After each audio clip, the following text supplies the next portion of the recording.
Welcome to our channel where we live, learn, and create.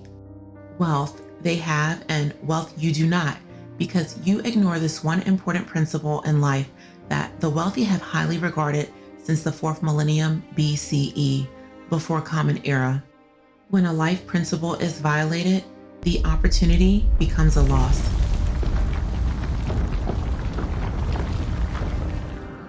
If you're not a wealthy person, then you can agree to the fact that you lack an abundance of valuable financial assets and physical possessions, which can be converted into a form, money for payment to conduct monetary transactions. You assent to the reality that you lack money, and a great deal of it. You lack wealth. But there is a true reason you are not wealthy. The real reason you are not wealthy is because you can't manage it. Wealth rejects itself from the hands of those that cannot even manage nickels and dimes. Can you manage nickels and dimes? Allow me to break this down in the simplest way for you to understand. The unwealthy do not know how to handle or take care of money in a way that makes sure everything goes smoothly and that it's used wisely. You're not making sure that the money in your hands right now truly works out well for you, which involves organizing, overseeing it, and making decisions to achieve short and long-term goals, and with it responsibly being invested or finding other ways to make it grow and spending it or even saving it to reach financial goals. You mismanage your financial and physical assets, and no one becomes wealthy from poor money management. But those that manage money well attract and accumulate wealth. And to those that lack financial stewardship will least likely acquire wealth or ever be able to maintain it if they become wealthy by happen chance. Now, I am going to walk you through a very simple illustration of a historical couple that mismanaged their assets. They were inherently wealthy, but broke the principles of management and lost it all. This historical couple's inherited wealth was wealth that was given to them, that they did not have to actually work for to acquire it. It was just given to them. The ancient couple was Adam and Eve, the first biblically documented man and woman created by God that lived here on earth. They lost it all by breaking the management principles of financial and physical assets. Yes, there are always rules to managing your wealth, and if you don't abide by those rules, like taking a bite out of the forbidden apple, then you should be prepared to say goodbye to your riches. But know that the forbidden apple from the tree of knowledge that was eaten by Adam and Eve significantly represents the direct violation of monetary principles, and I am going to break this down for you. As I said earlier, when a life principle is violated, the opportunity becomes a loss. Adam and Eve's inherited riches from God Himself was the Garden of Eden, an earthly paradise, the most luxuriant place here on earth.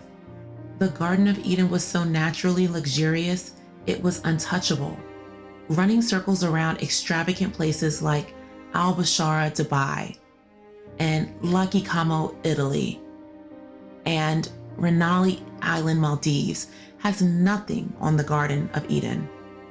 Though the Garden of Eden's worth is not something that can be easily measured or quantified, expert studies and evaluations of its lushness and abundance in trees, rivers, animals, its overall natural habitat and ecosystem, its place of heritage, spiritual experience, connection, and communion with God, human studies reveal that its value nearly 9 trillion as its estimated worth. The money principle from over 156,000 years ago that Adam and Eve violated was greed. Eve allowed the snake to convince her to eat the forbidden apple, partaking in the only thing that was told to her and Adam in the Garden of Eden they should never consume. If you really think about it, Adam and Eve had any and everything else available to them to indulge in the Garden of Eden, but instead desired to consume something that was off limits, deadly to them, all because of greed, a destructive pursuit.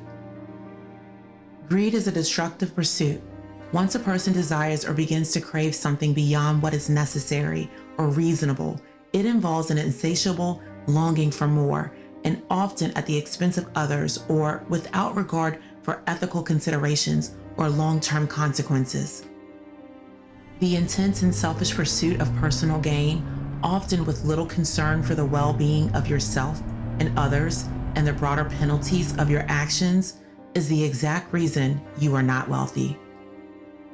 As shared in one of our most watched videos to date, What Wealthy People Do That You Don't, we reveal that those that are wealthy accumulate their wealth from bringing their ideas into fruition. Wealth management principles are fundamental, from budgeting to saving and investing and diversification and more. One's riches are not for them to just be rich, but should always be connected to a purpose, a selfless purpose, yet beneficial, that is. No purpose equals no paper, or should I say equals no wealth. Adam and Eve's mismanagement of their physical and financial assets, the Garden of Eden with 4 rivers flowing out of it that encompass various regions rich in gold, bdellium, onyx, and other precious minerals, were no longer theirs. They had everything, and just like that, their violation of a money principle, also a 7 deadly sin, greed, led to their loss of wealth and living a hard life as a repercussion. There are others today that once had it all but violated the money principle of operating with a greedless mindset. Does the American financier Bernie Madoff, the executives of Enron, Jeffrey Skilling and Kenneth Lay, the Lehman Brothers, CEO Richard Fuld, and Charles Ponzi himself ring a bell? They lost their wealth to their greed and excessive risk-taking. Their unchecked greed and prioritization of personal gain over ethical conduct resulted in their financial downfall. You have not reached the status of wealth yet, because you must financially mature first. The principles of wealth management need to be embedded in you. When you come into alignment with God, the universe, and the purpose wealth will serve in your life, a selfless purpose, that's when, and only when, you shall acquire wealth and keep it. Don't allow a 156,000-year-old wealth principle that you are unable to learn and apply be the reason for you never becoming wealthy. Adjust your motives, rid the greed. And remember that wealth only stays in the hands of those that can manage it.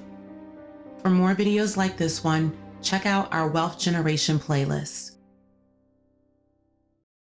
Please remember to like, comment, and subscribe to our channel, and turn on that notification bell so you'll never miss a video where we live, learn, and create.